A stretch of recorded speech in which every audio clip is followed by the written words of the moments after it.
Hello everybody, it's Phaserlight. We're back in DAO L10 after just having finished the basic flight status test.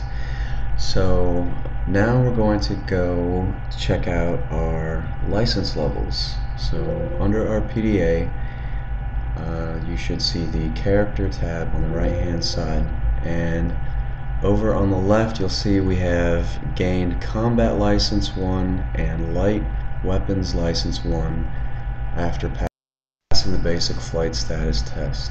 This will enable us to buy this ship here, the Centurion. Has slightly better thrust, higher top speed, slightly better armor. So we're going to choose the color. We'll go with dark blue. Purchase selected. We'll go to small add-ons, and you'll want to buy one of these, a plasma cannon HX. This is the best blaster you can buy at current levels. Go to other. Don't forget to buy a power cell. The light power cell has slightly higher capacity, so that'll give you more energy to use. Now if you go to manage, and let's see, the active ship is the Centurion. Configure the ship. You'll see the plasma cannon HX there, light power cell, so we're good to go. Next thing we need is a mission. So we go to the your PDA tab and missions, mission board. Now I recommend from here taking this tree here, the rogue drones, and the reason is you don't have to kill as many drones to complete the mission, and you get a pretty nice XP reward. So we're going to pick a sector. We need to get 2 orun processor cores, so we're going to pick a sector that has orun collectors. In the top right hand side, just beneath navigation, you'll see some information about the sector you're mousing over, and it says bot sighted orun collector. So we want to go there and get some orun processor cores, DAO J12. Now one of the first things you'll notice is that the crosshairs are a lot more responsive. The reason for that is the Centurion has a higher spin torque. If you remember your physics, torque is force applied in a circle, so a greater torque means that the ship can spin more quickly head to tail, and of course this is modified by the ship's mass. Your current mass is shown on the right hand side just below how many credits you have, and mass is affected by what equipment you're using and what cargo you're carrying, and obviously the higher your mass, the less responsive your ship is going to feel. So we'll make the jump here and look for some orun collectors. There are 2 different ways you can target in Vendetta Online, 2 useful ways. One is to use your radar. The lower left hand circle is your front radar, and enemies show up as dots on the radar. If you push B, it'll select whatever it is you're pointing at, an asteroid for example, or a target such as this here, and the information for the target shows up on the top right hand side of the screen. So this is an orun collector. We're going to take this guy out and see if he drops anything. He dropped a couple items here, and we're going to target that. He drops synthetic silk steel and scrap, neither of which we need. The other way of targeting is to push X, and X will give you your closest hostile target, which is also very useful. And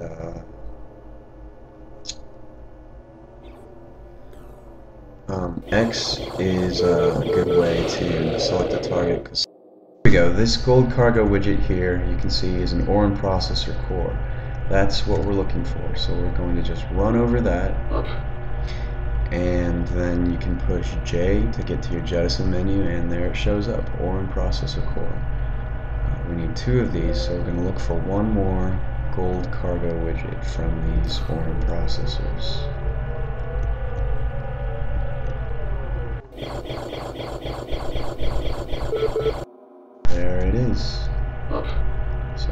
have 2 orun processors. Let's plot a route back to L10 and turbo. The Centurion also has a much higher top turbo speed, and you can get up to 220 meters per second. So this makes traveling in between sectors a lot quicker. You can go from place to place.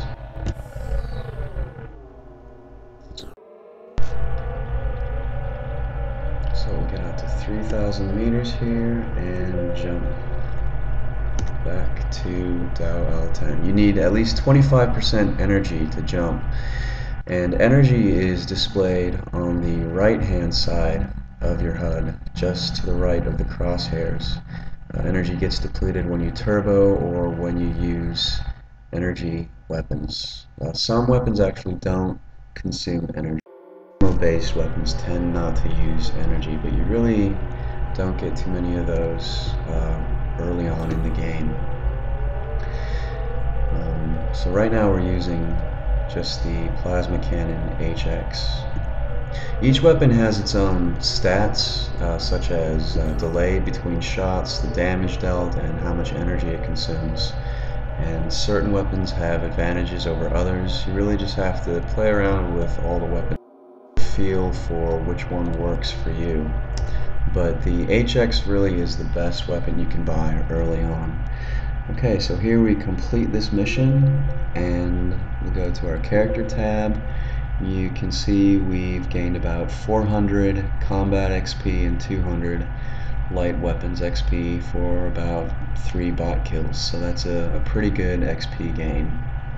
Killing fewer bots plus more XP equals leveling. So we'll go to the missions and see what else we have, and now you can see the next mission in the tree, more orun processors needed. So we'll go ahead and take that, and this time it says we need 5 orun processors and 10 pieces of scrap. So we'll go back to that same sector we were in, Dow J12, and launch.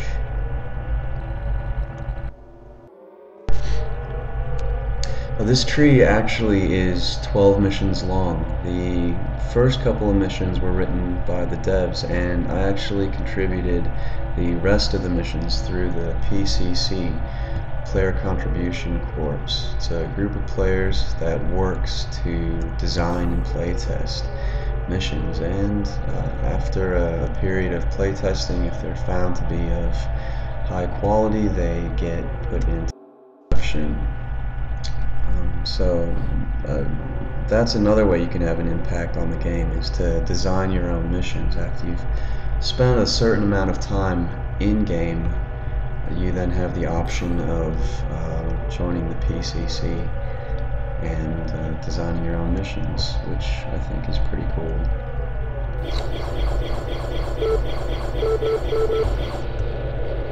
Okay, we are getting pretty lucky. Don't always drop, but you usually don't have to kill too many of these guys before getting them. Okay, look for the gold cargo widgets. Nothing that time.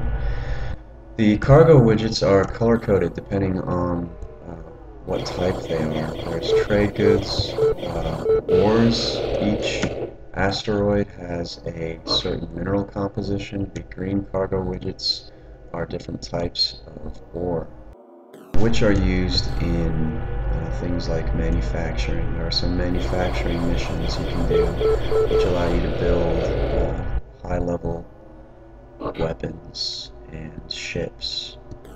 But we really don't need any of those right now. We're just after the gold processor cores. Okay, nothing that time.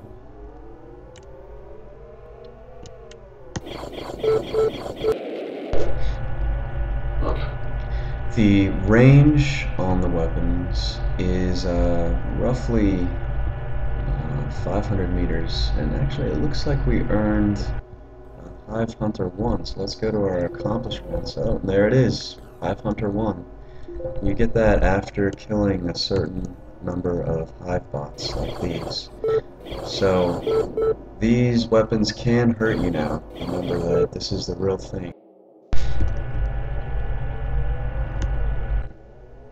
Okay, and there are our 5 cores. May as well pick up a little scrap while we're out here. Scrap is the brown cargo crates. The Centurion has a cargo capacity of 8, so after you pick up 8 widgets, then that's it. You can see your cargo displayed on the right hand side just over the data. You can also see it by pushing J, and that gets you to your cargo menu. Here you can see we have 5 orun processor cores and 3 scrap. So we're going to return this to Dow L10.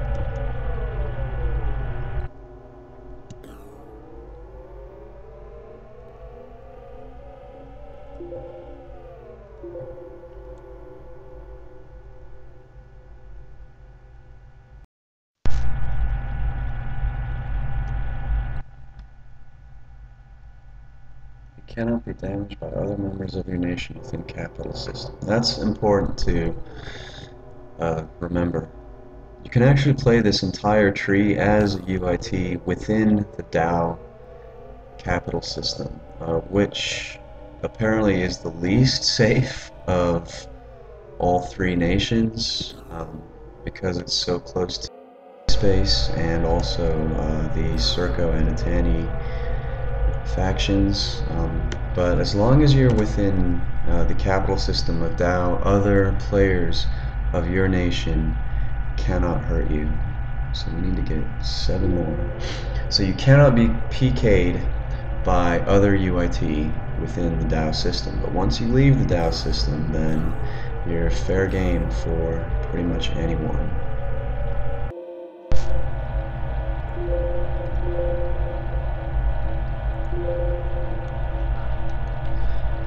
And expect to be PK'd. That is just fact of the game. When I first joined back in Alpha, I remember getting pirated by this guy, Icarus, who was pretty notorious at the time. And I was happily trading my cargo widgets from system, and out of nowhere I hear these rockets flying, and next thing I know my ship's blown apart, and I see this pirate ship pick up all my hard-earned cargo widgets, and that will likely happen to you, especially if you venture into grayspace. Grayspace is all of the systems below UIT space here, from Helios all the way up to Edras. It's known as grayspace, and it's pretty notorious for being pirate infested and lawless. Anything goes in grayspace.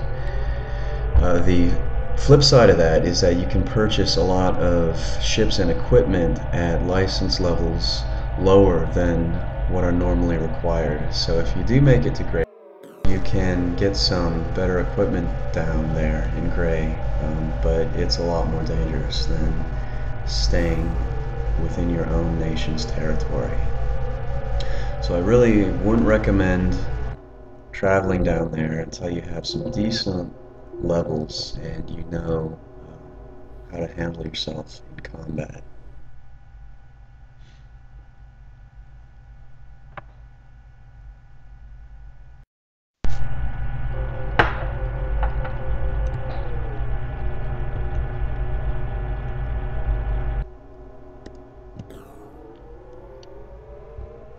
A lot of this mission is just flying back and forth between the sector and the station, picking up cargo widgets and returning them.